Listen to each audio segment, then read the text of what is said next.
What we do here is go back. What's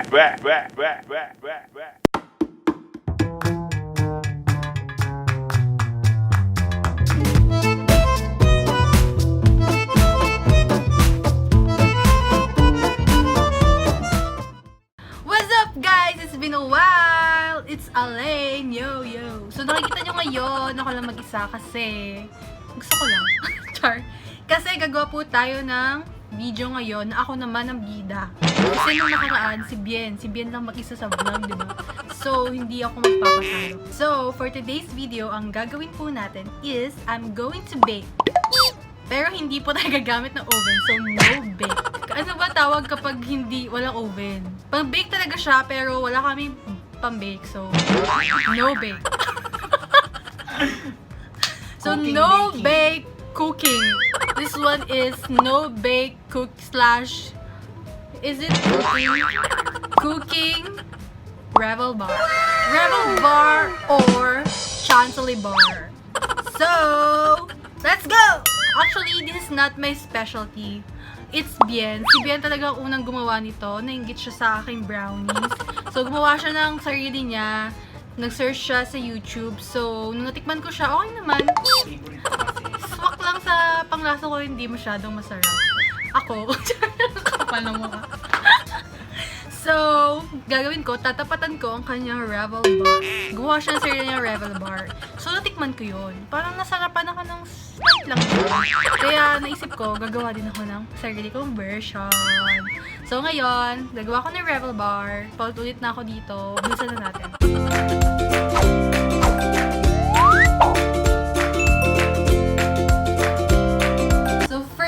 Ay gagawin natin is chocolate filling. So, we need 1 cup. Hindi ko makita sa mata naman. Ang sakit talaga sa mata naman. Yung ilaw. Sasabihin ko na lang, tapos kakat ko na lang. 1 cup ng evap. Or, parang feeling ko, kabisado ko. So, pinakilala ko dito. So, for chocolate filling, I'm gonna use 1 cup of evaporated milk. Pwede naman local, pero ito yung available namin. So, any evaporated milk will do. And then, 1/2 cup, am I right? 1 tablespoon lang. Huh? 1 tablespoon of fat. So, I'm gonna use this thing to measure the sugar. Wow, ang social ng English ko talaga. So, next is... Asan na yung sugar? Ay, wag na natin pakata yung sugar. Alam mo may tsura ng white sugar, diba? Kailangan ko pa ipakita. Ipakita mo! Pinapakita ko pa kayo. Makikihingi po tayo sa kapit. Madami naman po siyang sugar eh. Ika, pahingi So, ito po yung sugar. Ang laki po, diba? 1/4 cup of cocoa. So, I'm gonna use this Shouting Cadbury cocoa. Pero ubos na siya eh, so hindi natin itong King's cocoa. So, pwede naman kahit kung nasa Philippines kayo, Ricoa. Pwede yung Ricoa, cocoa, Dutch cocoa. Kung anong cocoa meron kayo sa bahay. Cocoa Martin. Corny! So, and we need 1/4 teaspoon of coffee powder. But this is not powder. This is beets. Hindi na nahiya ako.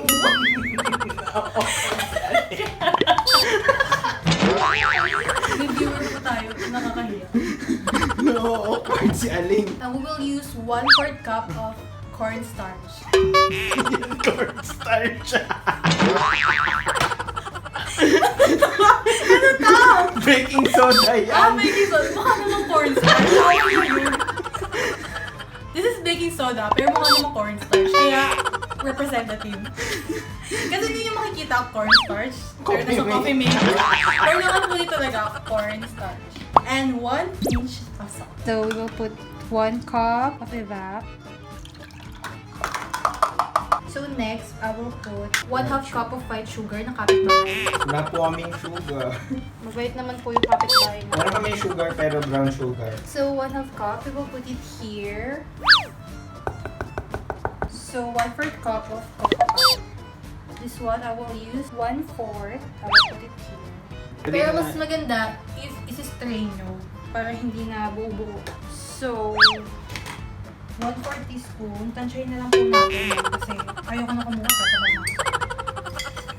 So, ayan na siya, 1/4 teaspoon. Assume? Ay, assume. Assume. Assuming naman tayo mag-guess. Char, di lahat. Next is cornstarch.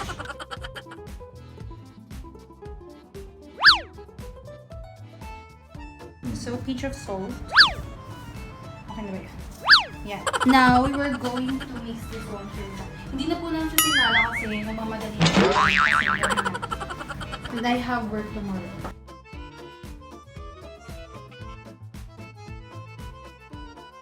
Mas maganda kung meron kayong pang-mix talaga. Oh guys, bago nyo isa lang sa kalan, dapat naka-mix na muna siya. Oo. Pati pag si-sift, dapat isi-sift nyo siya para hindi siya mamumuo. Oo, pero hindi na namin sinip dahil yun. Nagmamadali. So, i-mix lang natin hanggang maging malapot siya. Para siyang maging icing ng Goldilocks. Ganun, di ba? Ganun yung texture niya eh. Icing ng Goldilocks. Tapos yung lasa din niya, icing ng Goldilocks. So, sarap. Kaya kami gumawa ng Revel Bar kasi sabi ko, gawa ka ng Revel Bar, B. Sabi ko sa kanya. Tignan mo, ako ngayon yung gumagawa ng Revel Bar. Sabi ko, gawan mo ako. Wala siyang pasok ng dalawang araw. Tignan mo. Wala pang nangyayari.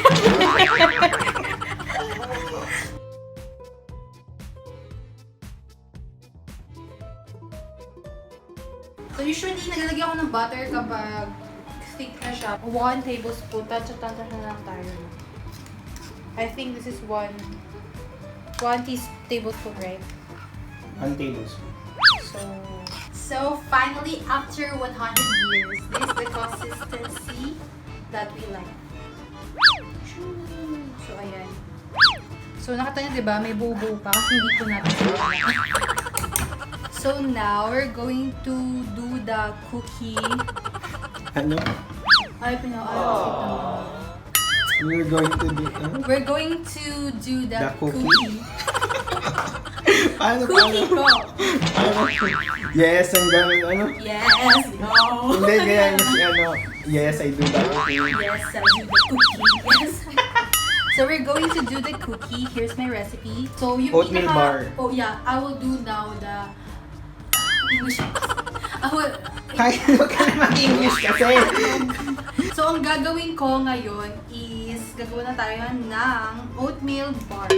So the ingredients is kasi parang gumagawa lang tayo ng cookies. So I'm gonna put butter. 1/2 cup of butter. Room temperature ng butter. So yan, nalout na to, 1/2 cup. So room temperature of butter. We will just this is my way So we will mash the butter.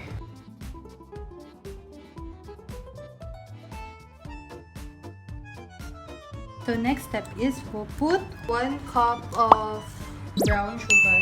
Mas masarap kasi pag brown sugar. Sa cookies kasi, mas masarap talaga pag brown sugar kasi sa white. Kasi parang mas malambot yung cookies kapag brown sugar. At saka, yung flavor ng brown sugar is rich. Is rich than white sugar. Okay, so we will now put this 1 cup of sugar. So like a cookie, we will mix this.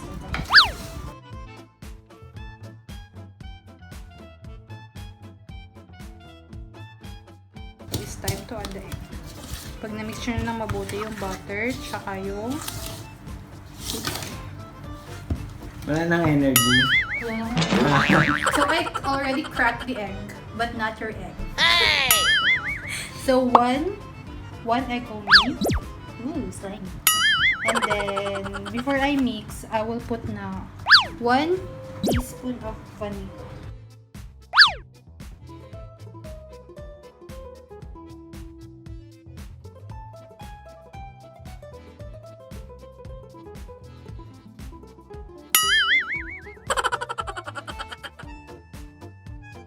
Kapag naging ganito na yung texture, it's time to put the 1 1/4 cup all-purpose flour. So, ayan na, 1 1/4. So, this is the 1. Ano gagawin? Isi-sift? Paano yung sift? Diba, isi-sift natin? Yan, sift lang.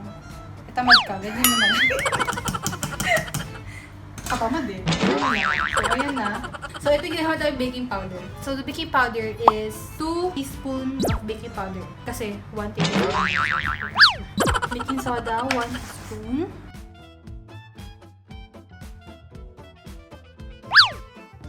Tapos, I will put... So, next step is mix like this.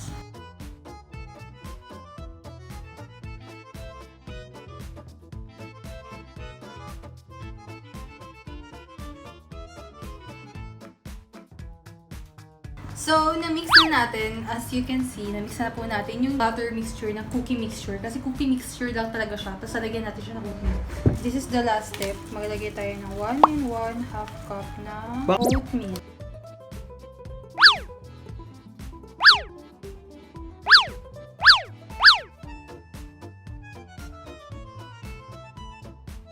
So, alam nyo na yung recipe ko. Bala ka pa naman magbenta ng ganito sa Philippines. Huwag yung gagayahin ha. Hindi na kami. Huwag yung gagayahin ha. Sasapakin ko yung mga gagaya talaga. Panoorin nyo lang. Panoorin nyo lang, huwag yung gayahin. Gusto nyo gayahin nyo, huwag nyo ibenta. So, recipe ko yan. Ay, meron naman ako nilagay na na secret recipe. So, gusto nyo ba yan? Siyempre, secret na. Tapos, syempre, may ko lang yun. Kasi, wala talaga. So, Bien, take over the vlog. So guys, kukuha muna tayo ng cooking and baking paper. So, lalagay lang natin siya. So, magtitira kayo ng konti, ng konti para lalagay nyo siya sa ibabaw. Parang itatoppings nyo. So, yan. Ilalapat nyo lang siya sa pan.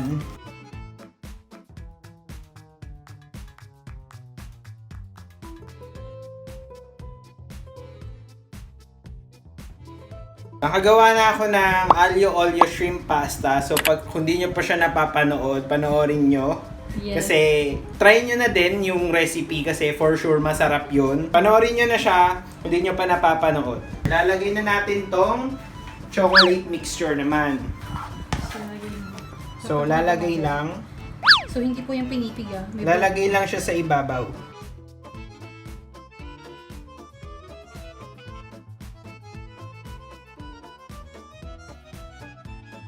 Ipaput na natin yung the rest nito. So, ilagay natin yung mga iba, yung natira.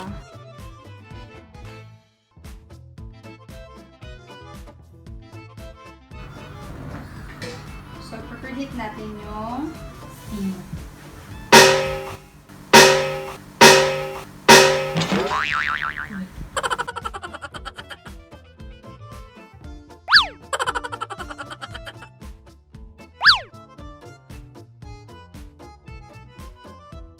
Eventually. Kamusta yung Chantley bar mo, yung Revel bar mo? Hindi ko kaya. Bye-bye. Alis na ako. Kami Saan na ka punta? planeta. Ha? Bye-bye. Pasok ka na? Pasok na. Bye! So kagabi, nag-decide na si Alaine na matulog since may pasok nga siya. Yan, nakita niya naman sa video. Di niya na inantay na maluto. Ako na lang nag-check. Pinaliktad ko siya kasi yung ilalim, medyo okay na yung ilalim. So yung ibabaw na lang yung medyo hilaw. So binaliktad ko. Ite-taste test natin siya kung natalo niya ba ako sa lasa or mas nahigitan niya yung pagluluto ko. So ito siya. Well, ang masasabi ko lang, masarap. Masarap siya, guys.